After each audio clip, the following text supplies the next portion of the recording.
What's going on, everybody? Welcome to Red Summit 3, Bulls Without Borders, our third get together. I'm joined by the always fantastic to my right. I've got Troy from Australia, a whole lot of bull.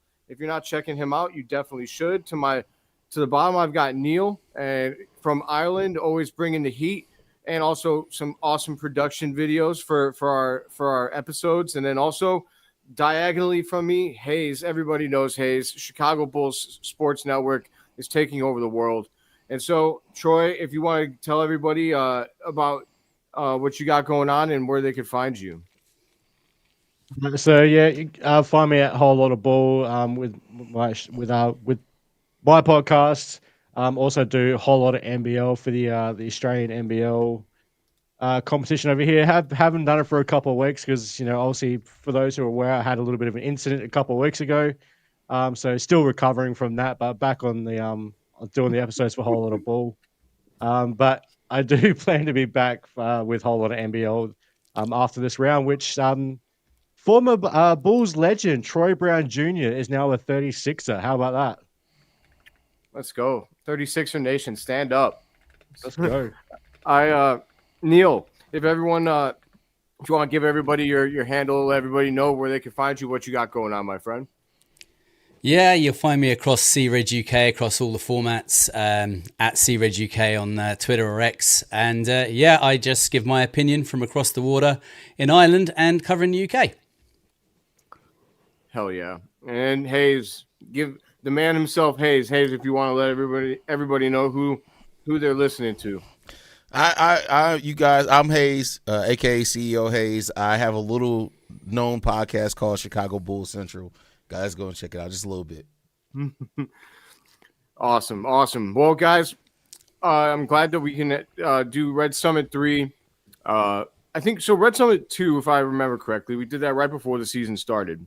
So it's really cool that we've started. We're 11 games in, and the Bulls are not under 500. We're 6-5, but we are on a 4-game losing streak. So depending on who you ask, this is the same old Bulls, or everything's going to shit, or everything's going to be great. So it just depends. So without further ado, if anyone wasn't here for our last episode, our format is that each of us are going to host a topic, and so then that host will go around the horn, ask everybody what they want, the questions that they feel they want to ask, and then once the topic's been fully addressed, we'll move on to the next. So Haize, we're going to start off with you tonight. Go ahead and let the people know what your topic is. So my topic for today is I want to ask each one of you guys, how aggressive should the Bulls realistically be at the trade deadline? And I know there's been a lot of rumors with Anthony Davis, and there was some with John Moran a couple weeks ago, and I think we all pretty much agree all those rumors are ridiculous. But with the Bulls, they do have $90 million in expiring contracts. They have a $17 million trade exception, another little thing, I think over $2.5 million trade exception as well. They have assets. They have all the first-round picks. So the question is, how aggressive should the Bulls be, and what should they target if they are decided to be aggressive on the trade deadline? I mean, at the trade deadline this year. Who do you want to start with? Go ahead, Phil. You can start off with. I got you. So I think it depends on what you want to be aggressive for. I'm okay with being aggressive for, like mid-level type of players. I think I'm okay with going to get specialists or somebody that kind of fits into a rotation as a role player. Bringing in someone that can add some rim protection would be amazing. There's no way they'd actually do it, but like I wish we could get a guy like Isaiah Stewart. I know that he brings some off the court baggage and all, but I love his defensive like mentality. He averages 2 blocks a game, and he's not even getting that many minutes to do that. And on top of that, it's just the attitude that he brings. He brings a vibe. So I'm okay with being aggressive to go get a guy like that. What I don't want to do is be aggressive to get a guy like, I know I see a lot of Anthony Davis stuff out there. I just don't think that we're in a place to be giving away assets like future first round picks and everything like that for a superstar. We have so much more development to go on this team. We don't even know what the ceiling of this team is, even though some people will tell you that they know otherwise. Nobody actually does. So I'd prefer if we stayed the course, unless we're going to get a specialist, particularly a rim protector. Okay, fair enough, Troy. Yeah, I'm probably about the same. Like, what it appears that we're building so far is obviously, we all know that we need that guy. But how about how we come about getting that guy is another story. But in terms of, I just like to see him keep building on what they have been building so far. As Phil said, like getting that rim protector. Whether we know that Walker Kessler, and I think Haize, you brought this up in your daily episode today or with Locked On Bulls. But he's out for the rest of the season, but that's still a move that you could possibly go out and make to bring in a Walker Kessler. Or do you wait for free agency to come this off season? Jalen Duran, who's in terms of going after someone at the deadline, maybe you go after someone like a Daniel Gafford potentially, because he brings that athletic shot blocking rim runner that we want. But I think honestly at the moment it's more just make little moves just to make small improvements and go after someone in it more so in the off season. How about you, Neill? Yeah, see, when you say aggressively, that depends on what kind of level of aggression that they're going to use. Because if they're going to tear down a lot of what they've built and a lot of what we've got in order to go and get somebody else, then that recreates the whole philosophy of what they're building in Chicago. So, if you have to go in full aggression, that means stripping back a lot of what we've got here already. And I'm more inclined to wait and see how this goes forward. I totally agree with what the guys are saying. We could certainly fill a few spots in regards to certain skill sets. We even though we are doing a lot better from the three now, you're never going to go too far and miss with a sharpshooter. And also, obviously, defensively, if we could get someone that can protect the rim that little bit better and move their feet that little bit more frequently than Vooch does, then that's something I'd be on for. But I wouldn't be looking at going full hard aggressive for anyone right now. Yeah, I mean, for me, I think it depends on the level of target, right? Like, I'm fine with you going out and being aggressive about getting even if it was like a Walker Kessler, which Troy mentioned, I think that puts you ahead of next offseason. If it's pieces you're not going to keep, and you can find a way to convince Utah to get him. Another player is like Daniel Gafford. I would be kind of interested. I think he'd bring a lot of what the Bulls do need and would make sense for the future as well. But overall, I don't want to see them mortgage the future or so much of their flexibility that locks them into a big $35+ million contract at this point. I think that's what the Bulls really need to avoid. You just spent 3 years of shopping Zach LaVine to get off a $45 million contract. It doesn't make any sense less than a year after that to add another huge contract back to this team, in my opinion. So true. AKA Anthony Davis. Man, I don't understand why people. I don't get it. We're getting a lot of that. It's been everywhere. It's not the first time either. It rears its ugly head every now and then, and it's like every 2 years.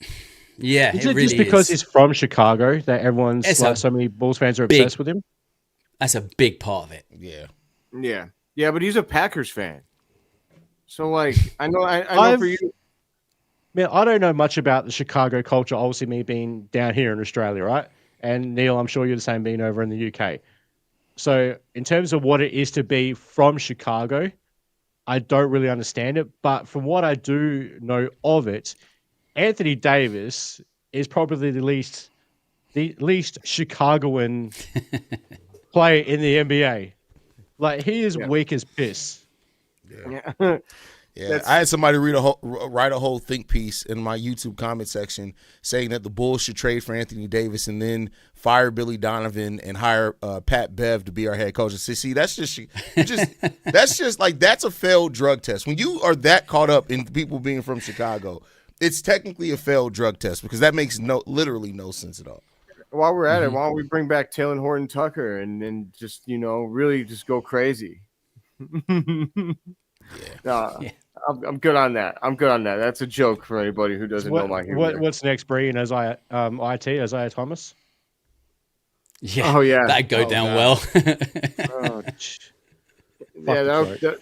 that'll go great. But yeah, I mean, you make a great point though, Troy, about him not being Chicago. Like he's the least Chicagoan of all time.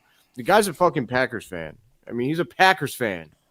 I know it doesn't mean anything to you guys, but it's like if he was a Pistons fan, being from Chicago. I don't understand people who are from Chicago, born and raised, and who are Packers fans. It makes no sense at all. Well, I understand it in a sense, like me being from Adelaide, that's like me, like someone from Adelaide supporting a Melbourne team. That's essentially what it is for us. Yeah. Some people just want to go against the grain, I guess. But yeah, I'm with you, Haize. Like, I always felt like it was never a choice for me to be a Chicago fan. Like, I was born in the Chicagoland area. Chicago, it was the team. That was it. My choice was made with where I was born at, period. So, go figure. Yeah, it's like that in the Gaelic Athletic Association, the GAA, which is like Irish sports here in Ireland. If you're in a county, if you're from that county, that's the county you follow in both the hurling and the football. You don't deviate from that. You don't go supporting Dublin if you're from Clare, which is where I live. It's just you support your county and that's the end of it. Best said. So Haize, does that properly address everything you wanted to? Oh yeah, absolutely. Awesome. So next, we're gonna go with Neill. Neill, what did you have for the people today? It kind of comes off the back of what Haize was saying there, actually, a little bit. It's, with this latest run of losses that the Bulls have been on, does that indicate that the Bulls are in need to search for a superstar now? Because, apart from the game against Detroit, obviously, the previous, or should I say the Sixers, the previous games were superstars that beat us in the last quarter. So there's been a lot of talk about whether or not we need to go out and get that superstar guy. And I know that's a lot of where the likes of AD and Giannis has come up before, and Ja Morant and all those players, as we've already mentioned, are being listed as players that the Bulls should go for. So do you think we need to get that guy, or do you think we can do it building with multiple stars or role players as we have been? And I'll fire that first of all to you, Troy. So yeah, obviously you make the point that it's been the superstar players that have beaten us like late in his close games. Apart from that, with the exception of that disaster, that was Detroit. And the positives. Okay, I'm going to start off with the positives out of those losses.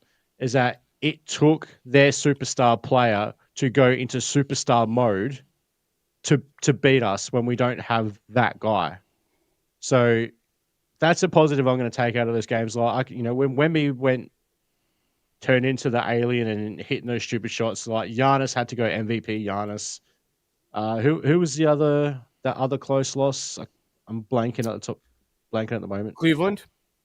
Yeah. So like, what is it? Donovan Mitchell. Yeah. Had to turn into like all-star MVP caliber Donovan Mitchell. They had to do that just to beat us at the end of it. So I generally love the whole emphasis that we're playing like a team. But yeah, we do need that guy that now whether that can be Kobe White for us at this stage of time, that you can put the ball in their hands and say, hey, go get us a bucket. Obviously, at some point, if we want to become a championship caliber team, then yes, we do need that superstar. Now, whether that comes from Martis Buzelis developing into that player, whether that comes from, hey, we get lucky in, like I say, if we miss the playoffs this year and we get lucky in the lottery and we end up with a high draft pick and we get like a Caleb Wilson or Darren Peterson, I think his name is, and that AJ guy, whether we get one of those guys and that becomes our superstar, or we trade for one, sign and trade, whatever it is, at some point we are going to need that guy if we're going to get to a championship caliber level. Right. So what do you think about it, Haize? So I have a very, I guess, plain view on this, right? And please, anybody correct me if I'm wrong if you can think of an example. I can't think of a single example where a team traded for a star or superstar before they established their base first and it ended up working out. You look at the Warriors getting KD. I know that's a bit of an extreme example. They were already a championship caliber team. The Raptors, when they traded for Kyrie, had already been to an Eastern Conference Finals and been on Eastern Conference Finals runs, right? Usually, I have just the saying I say on my show all the time: you don't make a trade for a star just to become a playoff team.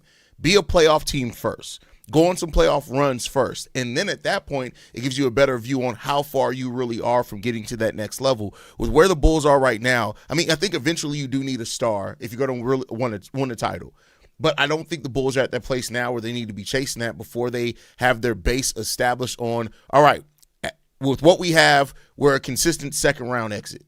Be that first, and then figure out about going out and getting your star that supplements what you have going on. Yeah, I think that's actually a really, really solid way to look at it. But I won't jump in just yet. I'll let Phil have his say first. So I mean, I think I'm on board with you guys. I honestly think that whole shtick is like kind of played out because, look, yeah, we fell to the Stars in those games, but like nobody talks about the Pistons game where we forced Cade Cunningham into a 33% shooting performance and we beat them. Or, you know, any of the other teams that we've beaten that had superstars that we ended up, you know, taking care of business against. So the second game, I'm trying to remember, we beat somebody in game 2, and it was another star. Sorry? Orlando. That's right. So Paolo Banchero, and I mean, he kind of did his thing, but he shot like 33%, and we still won. And the Magic are a great example, actually, because they're very top-heavy. You know, they got Franz Wagner and they got Paolo, and you know, for all that star power, we spanked their ass. I mean, we, you know, like at the end of the game, all that isolation power that they had, and it meant nothing. We beat them. So I think that it looks great when, you know, or it looks a certain way when you lose to that. And so that, yeah, it's easy to make that the narrative, but I don't think that we necessarily, at least in the regular season, I think that we could win I think we could win. Honestly, I think we could win 50 games without having that guy. But, you know, if you want to be a championship level team, then you definitely need that guy. But I'm still not convinced that it can't be, you know, Matas. I know that he hasn't started as well as we all wanted, but I'm willing to see it play out more before we go, before we like lose our minds over the fact that we don't have one. You know, like I just want this team to develop more. I think everyone's seen the 5-0 start and they're getting ahead of themselves. Let's just let it play out. This season can just be about seeing how far we go. It's not going to be the championship. That's okay. Like, that's totally fine. Just let it be about development. Yeah. Well, this is it. This season was never a championship contending year. And just because they came out with a hot start, then people get caught up in the madness very, very quickly, as we all know that, you know, fans are either one way or the other. There's no in between with Bulls fans, right? So in the middle, what are you talking about in the middle? Yeah, exactly. Yeah, the middle's no fun. What's right? So, you know, all of a sudden, everyone starts getting really hyped up. Oh, the Bulls are 5-0, or you know they get 6-2, or you know, and what happens is everybody gets caught up with these expectations that are unrealistic, right? This is a development year. This is about growing the team with a new philosophy and seeing how it goes forward. And I think if you throw a superstar into the mix right now, that actually could cause a hindrance to that as opposed to development, because it all becomes about that guy then instead of about growing the team. And I think that is where the issue with trying to introduce a superstar at this point comes in. It's like Haize was saying.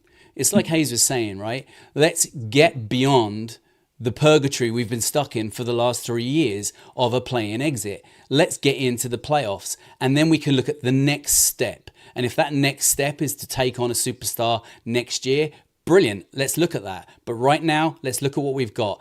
And the losses that we've suffered over the course of the last 4 games, okay, take the Detroit Pistons game out because that was just a shit show. But the 3 games prior to that, like Troy said, we got beaten by a superstar who had to go full-on superstar mode in order to beat us in the fourth quarter each time. And all of those times, we were not at full strength. We had no Kobe. Giddey was injured or not playing. And that's why I made my pod saying not to panic. Because, okay, we're on a slide. But this year is different. Take your time and be a little bit calm. That part. That part. I know that Chicago fans don't know how to do that. Every game is just like it's an instant reaction, and everyone's all the way. Like you said, you're all the way in or all the way out. This team sucks or this team's awesome. Um, it's okay to be in between. I think that you make some great points, Neill. Troy, what do you got for the people today? Oh, I'm sorry, Neill. Did that satisfy your? Oh, absolutely, yeah, absolutely. Unless Okay. anybody wants to say any more about what I said, other than that, no, I'm good. No, I think you covered everything really nicely. Troy, let's hear about. I know your topic. I'm excited to talk about it. All right. Well, obviously, I'm going to go down the Australian route here, and but before I get into that part, into what I'm going to talk about, just quickly, how's the start from Lockie Ulbrich down with the Windy City Bulls looking? As that first game where he had the 20-10 game, and 15. Yep. yeah, and then also the second game where Noah Sengay obviously played extremely well, but Yep. Lockie still had a good, was it double in that game as well? So, for a 55th pick in the draft, and call me an Aussie Adelaide homer at the moment, I don't give a shit. He's looking all right, young Lockie. But no, my topic again is going to be the Australian homer and Adelaide homer as well. Josh Giddey, obviously the end of that game where DeAndre Hunter did cross him up and he busted his ankle up and then he misses the next two games, kind of to me showed the importance of what Josh Giddey does bring to this team, in terms of on-court leadership, running the offense, how the team actually looks when he's on the floor as opposed to when he's off the floor. Even in the games where before he got hurt, and just in the general rotations, how different the team looked and operated when he was off the court versus on it. Phil, how are you feeling about Mr. Giddey? He's a star, baby. He's a star. I'm feeling great about it. I feel vindicated because obviously anybody who knows me knows that I was pumping the Josh Giddey propaganda out for everybody. You were pumping Josh Giddey. That's wild. Propaganda. You gotta let me finish the sentence. You gotta let me finish.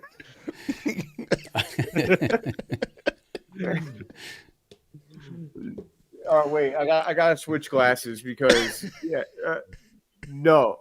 I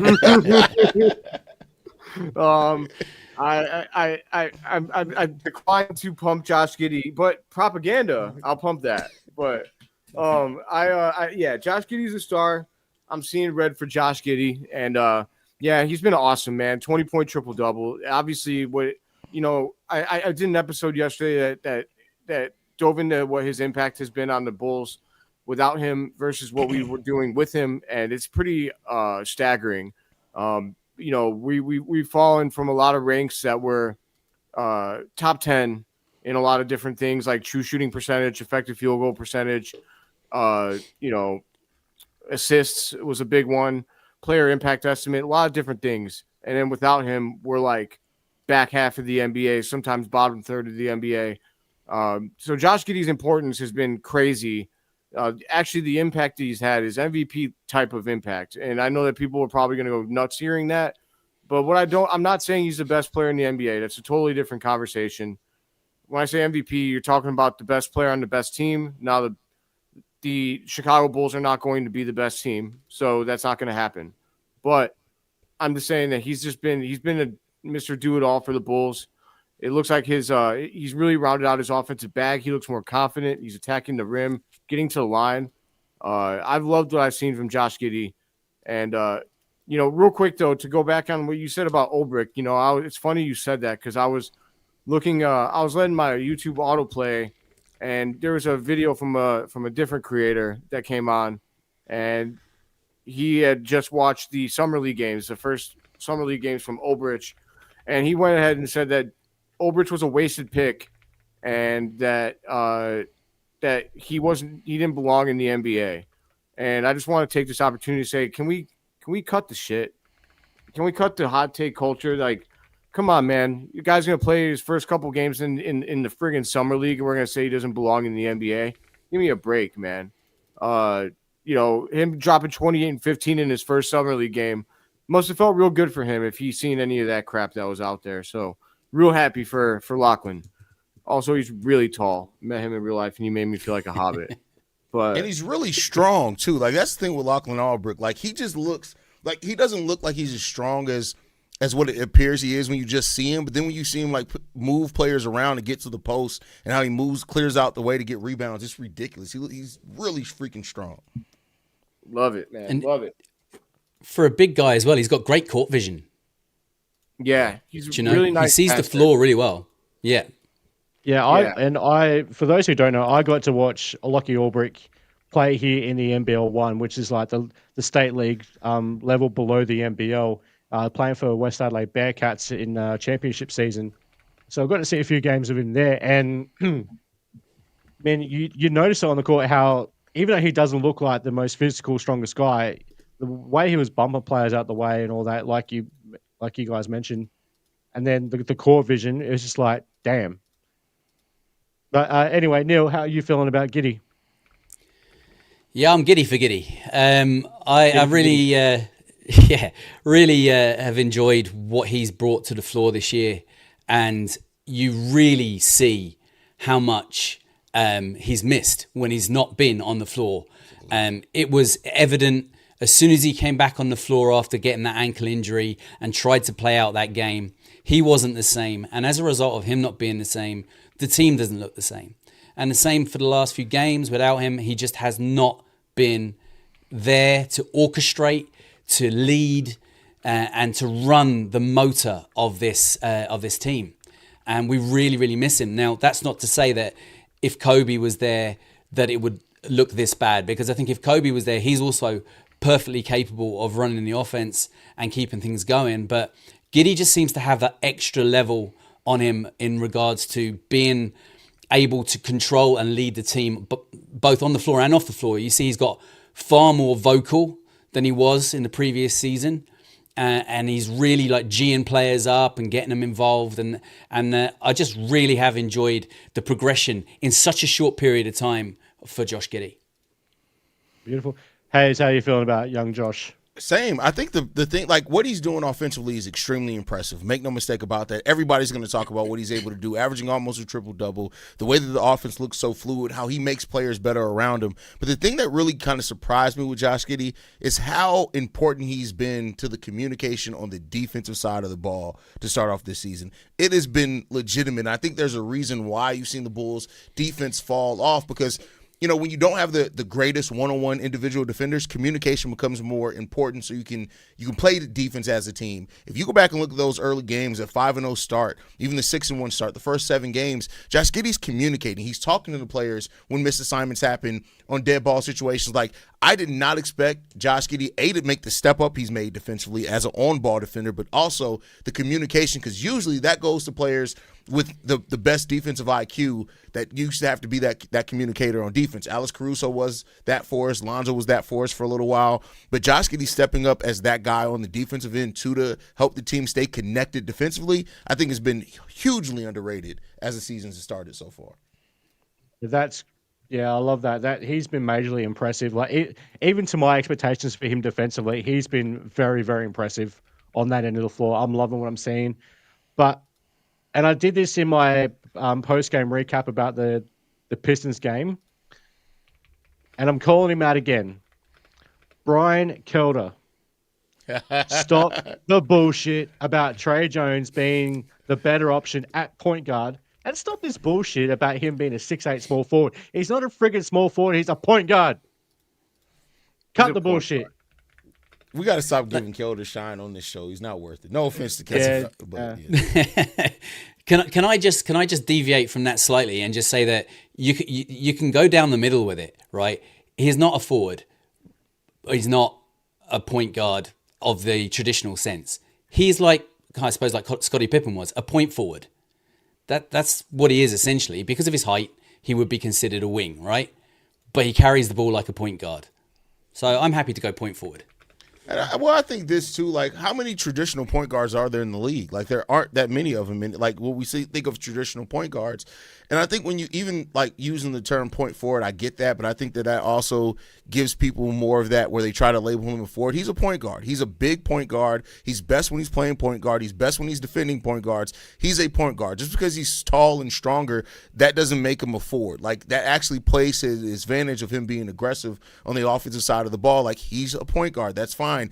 LaMelo's a tall point guard. Like, we're going to the era of just the point guards aren't 6'4" anymore. They're not 6'4", 190 pounds. I think that's just where we're going to. I thought we got rid of that with Magic Johnson. I mean, come on, man. Right. Yeah, it's exactly where I was going. Like, Magic was like 6'9", 6'10", and he was a point guard. Didn't Magic Johnson, when he first came into the league, didn't he get classed as a center in his first season? Because the center was hurt, so he stepped in and played a little bit of center. Yeah, right. I remember seeing a card. Yeah, there was a game in the finals, I think it was, because Kareem was out injured. They started Magic at center, but no, Magic is a point guard. Oh yeah, no question about it. He was a point guard. Yeah. I was just saying he was listed as a center at some point. Yeah, I remember that because I didn't know, when I was a kid, I didn't know too much, and I was playing like old NBA games, and when you played with like the all-time Lakers, like Irvin Johnson, you could they would put him at center for me or at times or whatever. I remember I just didn't understand. Also, I didn't know I thought Magic Johnson and Irvin Johnson were two different people. I didn't know, but all right, I'm going to let you in on something that I thought as a kid, and it is embarrassing. So bear with me. So I was 10 years old when it was like 96. So my first time watching the Bulls was the 96 Bulls, Houston Rockets at Chicago. We beat them 100-86. I still remember this. Jordan dropped 38. Robert Horry, and I'm a big Will Smith fan. And you even go look at the pictures of Robert Horry back then to Will Smith back then. I thought it was the same person. All black people don't look alike, Troy. That's crazy. That's crazy. Okay, this is just taking a very ugly turn very quickly. No, like you go look at like the facial structure, like the goatee. They both had the flat top hairstyle. I thought Robert Horry was Will Smith, but yeah, I'll take that L. And it revealed that embarrassing part of my childhood. So that is hilarious. It could be worse. You could be pumping Giddey. If you're Will Smith, keep Robert Horry's name out your mouth. But all right, you guys. Does that address your topic, Troy? Yes, sir. I know we've only got a couple minutes here for Haize. So Haize, I'm going to start with you. My topic is the narrative out there that the Bulls are right back where they belong. Right back where they belong. They're 8th in the East. If you go on Twitter and you look at everyone's timelines, it's filled with people screenshotting the Bulls at 8 right now or 7, wherever they're at, and they're like, "Oh my God, right where we." Like, whether it's people that are laughing because they think they're right or people that are like bemoaning where they're at now. I just want to know, like, I guess, where do you stand on that narrative? And, that's pretty much it. Where do you stand on the narrative that the Bulls are right where they belong, Haize? If we're right where we belong without seeing Kobe White in a single game, missing Josh Giddey for 2 games, Ayo Dosunmu for 2 games, our backup center hasn't played at all, I'd say that we're in a pretty damn good spot. And it's not like the Bulls. I would understand it if the Bulls, all their wins came against teams like the Nets, the Wizards. We've had the toughest schedule in the NBA so far, and we're still above 500. Still above 500. All of our wins, if you go and look at it, are against some of the better teams, especially now, like the Detroit Pistons. Look at where they are now. We beat them. Look at where the New York Knicks are. We beat them. So, like, that's a foolish thing for me and people that just want to be reactionary to the Bulls being and not take into context how we got there. The place that the Bulls are at right now, with missing everything, all the adversity, plus the toughest schedule in the league, I think that shows that the Bulls have gotten quite better than where they were last season. There you go. Neill, how you feeling about the Bulls being right where they belong? The Bulls are back in mid. They're back in purgatory. That's it. We're finished. Season's over. We've played 11 games. That's it. It's time to pack it up. It's time to go. We're done. No, absolutely not. you give it you give it another what 10 or 11 games on top of this, and then have a look at where we're at. 20 points is normally a pretty 20 games, should I say, is normally a pretty good benchmark for a player, for a team into an NBA season to take as a sample size. We're at 11 games and we're above 500. Give it some time. Let this team reform, because like Haize said, we are missing some vital pieces, and some of which we have been missing the entire of those 11 games, and we've still been getting massive wins. Everybody needs to just pump the brakes, settle down, and give it a little bit more time. All this panic and all this madness that you see on Twitter, Twitter's a cesspit anyway, but it just, everybody just has been waiting for this opportunity to turn around and see, we told you so. And, it's the so NBA. lame. It's 82 games. We've played 11. Settle down.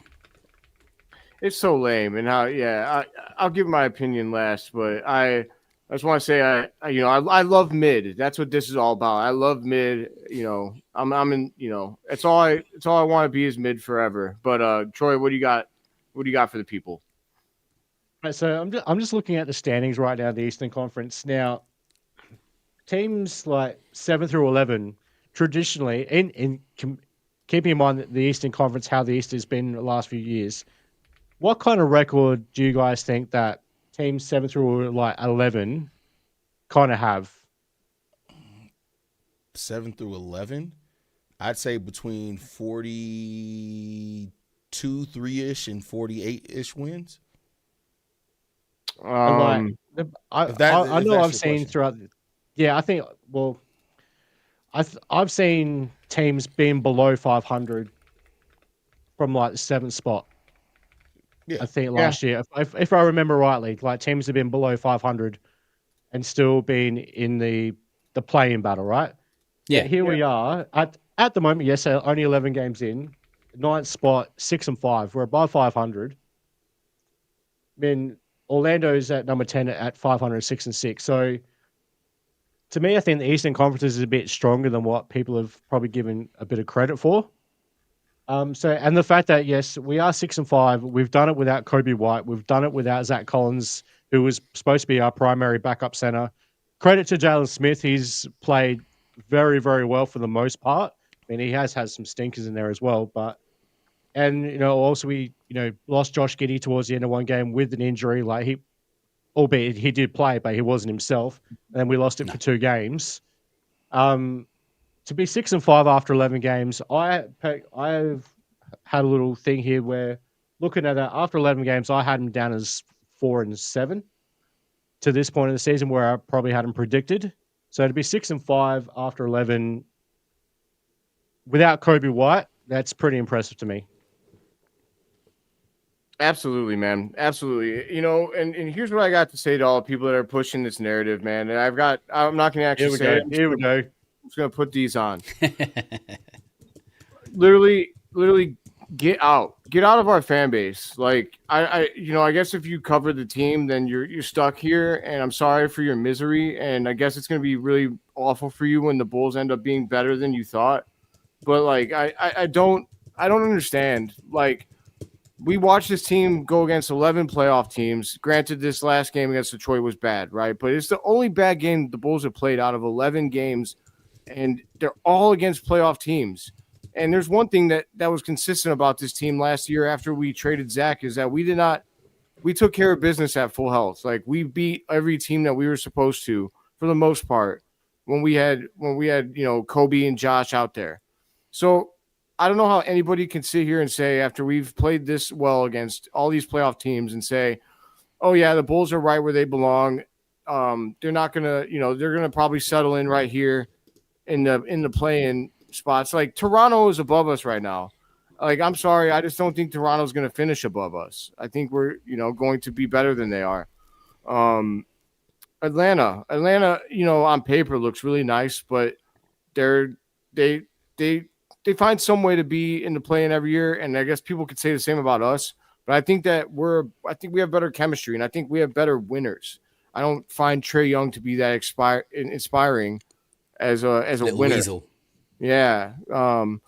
So at the end of the day, I'm sick and tired of these narratives. I shouldn't let it get to me, but I just really want this team to get. I want the roster to get the respect they deserve because they've been working hard. Clearly, busting their ass, and I think that they deserve more respect than what some of these people are giving them.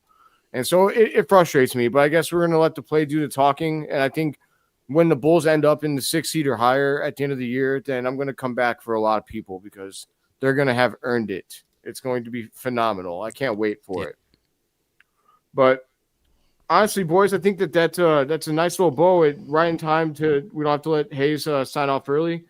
Real quick, we could fly through these questions. Haize, actually, you know what? I don't want to keep you after your time if you want to sign off, my friend. Yeah, I gotta head out, but thank you guys. Great show. I'll see you guys whenever we do the next one. Hopefully sooner rather than later. Couple Absolutely. weeks. It's been a couple of weeks' time. All right. Yes, sir. Peace, fellas. Be good, Take it Haize. easy, Haize. Peace. And stop pumping Josh Giddey there, Phil. All right. Yeah. All right. Yeah. Nicely timed. Mic drop and walks out the door. I like it. Yeah, nicely timed. Nicely timed. But all right. So we got 3 questions up here from the people while we were recording. If the Bulls are around 500, what's the most likely we see pivot or not at all at the deadline? I don't think that we'll pivot at all. I think if anything, we try and I think that we'll if anything, we're more likely to acquire a role player or maybe move Vooch. Especially with how well Jalen Smith, who we haven't mentioned on this pod, but we should have. Jalen Smith's been so good. He's been so good for the Bulls. And I hope he doesn't see the bench once Billy gets Zach back. I'm worried about that. But I think for me, we're more likely to see Vooch move, if anything. And otherwise, I think that we stand pat. What do you guys think? Yeah, I think I think that's probably going to be the only move, if any. I don't see any other avenue. Like, we got all these expiring contracts. So I think they're just waiting for the off season. You may not even see a Vucevic deal happen at all. We might see a re-signing. Well, yeah, like Haize said a number of times, like, once the deadline's passed, you may see him get a little 2-year extension and then probably trade him in the off season. So I personally don't expect anything to happen of any significance anyway. Yeah. Yeah, I agree with that entirely. I think that the likelihood of seeing any kind of a major move at the deadline is almost zero, especially seeing as what they have has been working for the most part when they've had Josh Giddey. And I think that once we see Kobe slotting back in and Zach Collins slotting back in, and I do think Jalen Smith will see reduced minutes at that point, unfortunately. But I don't think they're going to move Vooch at all. I think at this stage and at this point, they're going to hang on to that game-winning shot for a while, and they're going to give him a bit of grace. And he will keep seeing the floor regardless of how well Jalen Smith is playing, even though I would like to have seen Jalen Smith stay in and get more time than Vucevic has received in the last few games. That's not going to happen. Billy has total faith in Vooch, and he will keep him in. He's the big paid center. He's going to be the man that's played. So I don't think that's likely to happen. What I do think is going to happen is what you said there, Troy, what Haize has spoken about before, is I think they'll sign him to a movable contract. With the sight and the vision to move him and that contract so that he doesn't walk for nothing. 100%. I think that you guys make great points. And there we are. Next one. Will Rocco O'Loughlin be a better player in the NBA? I called Rocco pick 2 years ago. Thought first round time projected top 20 pick, but I like Loughlin since the combine scrimmages. I'll give this one to you, Troy, because I don't know these players as well as you do. So give him. Let Rob know what you think.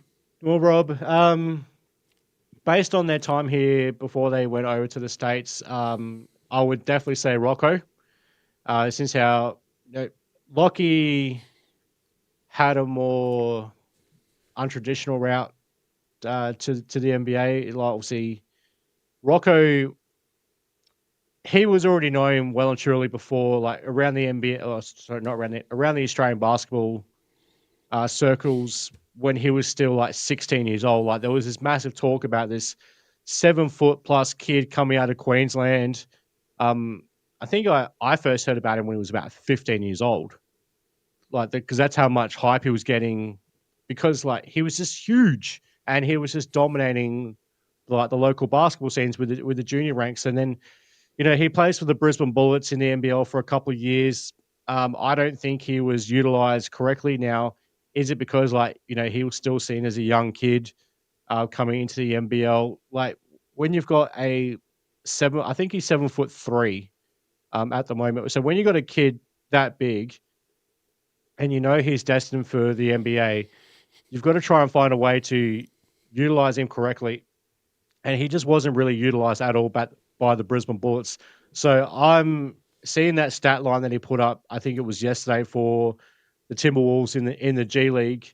That was brilliant. And as far as Lockie goes, he's going to be a real solid. I think he'll be a real solid G League player. Taking away my Adelaide homer out of this, Rocco's going to be the better of the two players, I think, but Lockie's going to be pretty damn solid. Yeah, I mean, I've been encouraged by what he's shown in the G League. So I mean, I think that he's going to get plenty of opportunity to get better down there, and so I'm excited to see if he can continue to develop. It'll be fun to see. And then, did you want to add anything there, Neill, or should I move on?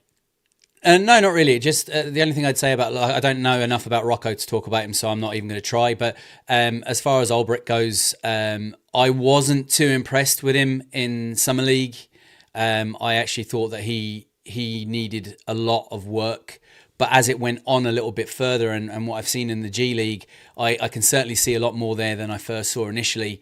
The one thing that I've already mentioned tonight that I really liked about him was I thought for a big guy, he can sort of understand the system very well, and he can move the ball well and see the opportunities to make passes for a big guy, which is quite a rare thing in the NBA. So hopefully he can build on that a little bit more and continue to develop, and he could very well be an NBA role player in the future.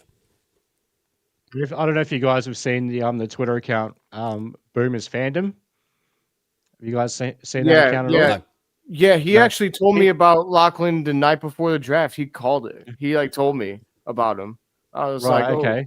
Yeah. I was honestly, I didn't I didn't expect Lockie was going to get drafted. I mean, I saw he was projected probably to be an undrafted free agent. So it was cool that, obviously we picked him up. But he's Boomers Fandom is a massive Australian hype guy. So he will overhype players, and he's referred to Lockie as the Australian Nikola Jokic. Yes, that's exactly what he told me the night before the draft. But I would love to be able to hype him up that much as well. But I'm a bit more realistic and a bit more level-headed than Boomers Fandom. So he can call him Nikola Jokic, the Australian version of that, but on a much lower level.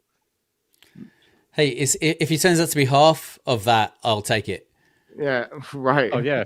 A fourth of that. I mean, come on, man. We're talking Joker. Yeah, just like, Noah Essengay is the French freak. I don't know if you guys know. I can't remember the podcast right now, but it's with Trey Kirby, and he's a big Bulls fan, and I seen a thing with him, and he was like, when he wants to make himself feel better, he tells himself that we have the Lithuanian freak and the French freak on our team. It's a great dream, but it is. Hey, sometimes dreams become realities, right? And sometimes they become nightmares. And just a quick one for Rob in the comments. He's also asking about how does Dyson Daniels' brother look in Australia. So Dash Daniels is over here playing for Melbourne United. To me, he's looking pretty good. He's a defensive menace. His jump shot, even though it still needs some work, at the same point of development as his brother Dyson. I think Dash is ahead of Dyson in that aspect. So I'm liking what I'm seeing from Dash Daniels. He's actually also playing some very important minutes for Melbourne United, who are the number one team in the NBL right now. Even though he is coming off the bench, he actually has a Ooh. important role. Yeah, fuck Melbourne. Dash Daniels does have an important role for United. He's basically like their go-to defensive player, and for a 17, 18-year-old kid, that's huge praise. Coming from a coach like Dean Vickerman as well. So that's I'm liking what I'm seeing from Dash.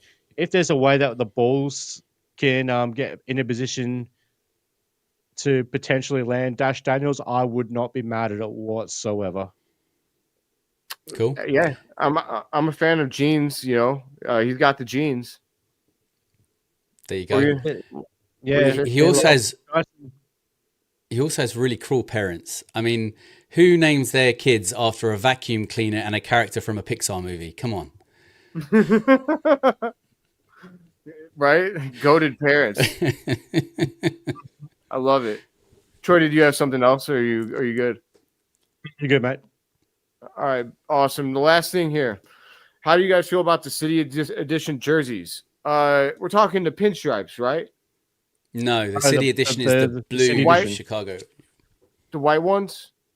No. The black jersey with the Chicago cursive in outline in blue. Oh, in the blue.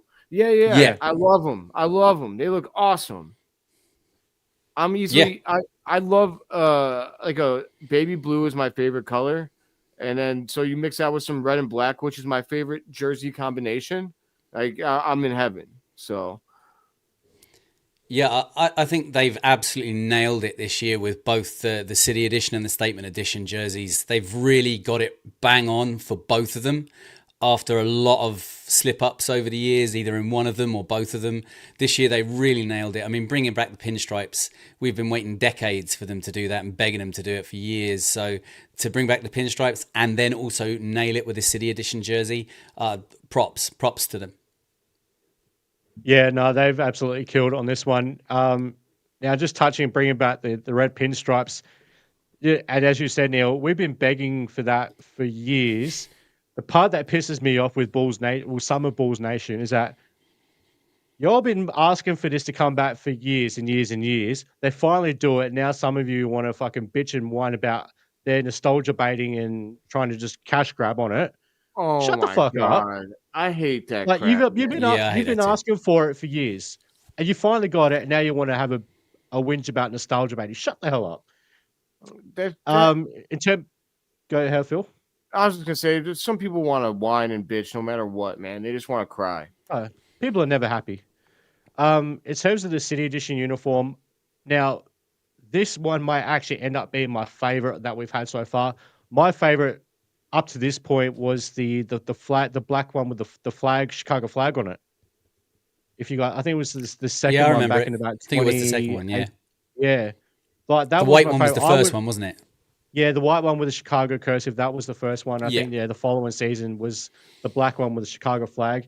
What I would like to see actually next year, since how they've done a remix of the original City Edition, is do a remix of the second one and actually make a white version of that flag uniform. Because then it actually looks like Phil, is it the Chicago flag or is it Illinois?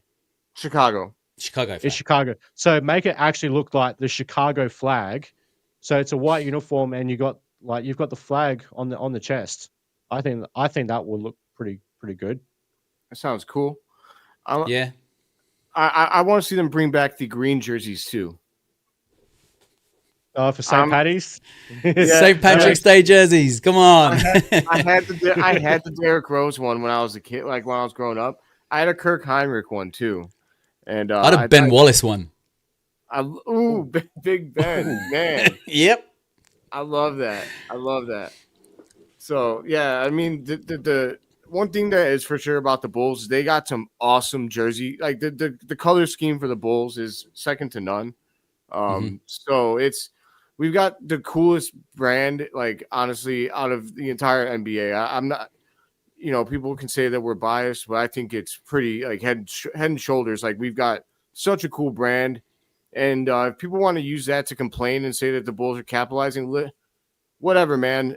at least we've got something that I can like and be proud of. Now I like the team this year too, but Right. like people just want to complain, man. Like I don't care if we celebrate Derrick Rose 30 games this year. Who cares? Let him celebrate Derrick Rose. Derrick Rose was the youngest MVP.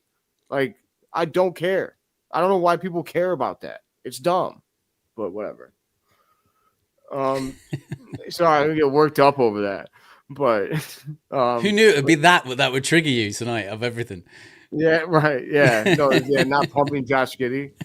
No. Can I just say on the green jerseys as well, by the way, if it's good enough for them to release the figurine of Derrick Rose in a green jersey, it's good enough to bring back. Oh, yes, it is. I was trying to see if there was a different one that's.